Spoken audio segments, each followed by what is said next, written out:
नमस्कार, मैं पूनम पाठक आप लोगों के समक्ष श्रीमद् भगवत गीता के दूसरे अध्याय का 5वां और 6ठा श्लोक सुनाने आई हूँ।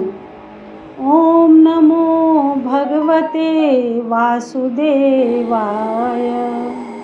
Myself P.K. Pathak reciting the 5th and 6th shloka of 2nd chapter of Gita.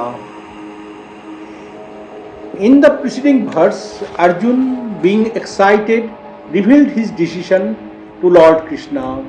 Now, being influenced by Lord Krishna's words and balancing his decision with that of Lord Krishna. Arjun उवाच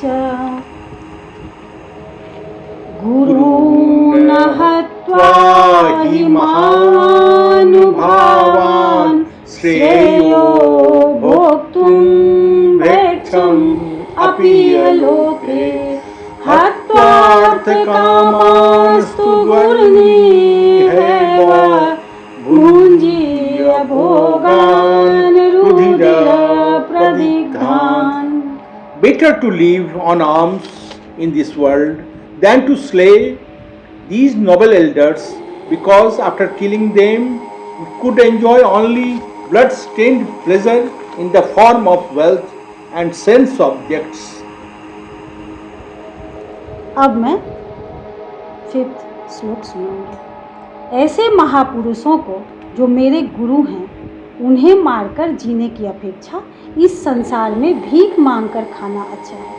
भले ही वे सांसारिक लाभ के इच्छुक हों, किंतु हैं तो गुरुजन ही।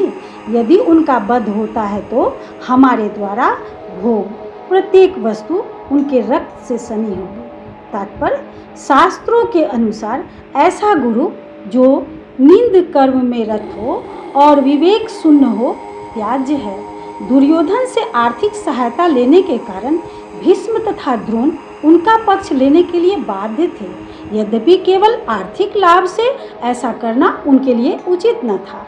ऐसी दशा में वे आचार्यों का सम्मान खो बैठे थे, किंतु अर्जुन सोचता है कि इतने पर भी वे उसके गुरुजन हैं, अतः उनका वध करके भौतिक लाभों का भोग करने का अर्थ होगा सने हुए रक्त अवशेषों का भोग करना।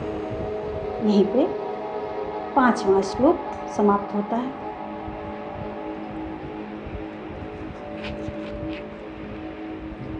न चेतादित्मा कतरन्नो गर्यो यद्वा जयेम यदि वा न जयेम यानेव हत्वा न जीविषाम ते अवस्थिता प्रमुखे धार्तराष्ट्रा.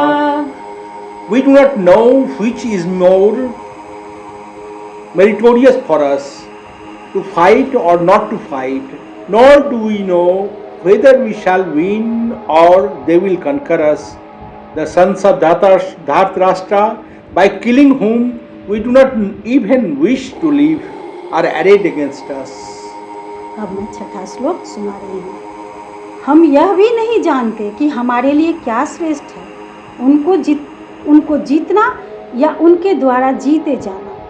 यदि हम धृतराष्ट्र के पुत्रों का वध कर देते हैं तो हमें जीवित रहने की आवश्यकता नहीं है, फिर भी वे युद्ध भूमि में हमारे समक्ष खड़े हैं। तात्पर्य, अर्जुन की समझ में यह नहीं आ रहा था कि वह क्या करे, युद्ध करे या अनावश्यक रक्तपात का कारण बने। यद्यपि क्षत्रिय होने के नाते युद्ध करना उसका धर्म है, या फिर वह युद्ध से विमुख होकर भीख मांगकर जीवन यापन करे। यदि वह शत्रु को जीतना नहीं चाहता है तो जीविका का एकमात्र साधन भिक्षा ही रह जाता है। फिर जीत भी तो निश्चित नहीं है, क्योंकि कोई भी पक्ष विजयी हो सकता है। यदि उसकी विजय भी हो भी जाए तो भी यदि धृतराष्ट्र के पुत्र मरते हैं तो उनके बिना रह पाना अत्यंत कठिन हो जाएगा। उस दशा में यह उसकी दूसरे प्रकार की हार होगी। अर्जुन द्वारा व्यक्त इस प्रकार के ये विचार सिद्ध करते हैं कि वह न केवल भगवान का महान भक्त था, अपितु वह अत्यधिक प्रबुद्धि और अपने मन तथा इंद्रियों पर पूर्ण नियंत्रण रखने वाला था। राज परिवार में जन्म लेकर भी भिक्षा द्वारा जीवित रहने की इच्छा उसकी विरक्ति का दूसरा लक्षण है। ये सारे गुण तथा अपने आध्यात्मिक गुरु भगवान श्री कृष्ण के उपदेशों में उसकी श्रद्धा, ये सब मिलकर सूचित करते हैं कि वह सचमुच पुण्यात्मा था। इस तरह यह निष्कर्ष निकला कि अर्जुन मुक्ति के सर्वथा योग्य था। जब वह इंद्रियां संयमित न हो, ज्ञान के पद तक उठ पाना कठिन है और बिना ज्ञान तथा भक्ति के मुक्ति नहीं होती। अर्जुन अपने भौतिक गुणों के अतिरिक्त इन समस्त देवी गुणों में भी दक्ष था। यहीं पे छठा श्लोक समाप्त होता है। हम लोग आज का अपना वीडियो यहीं समाप्त करते हैं।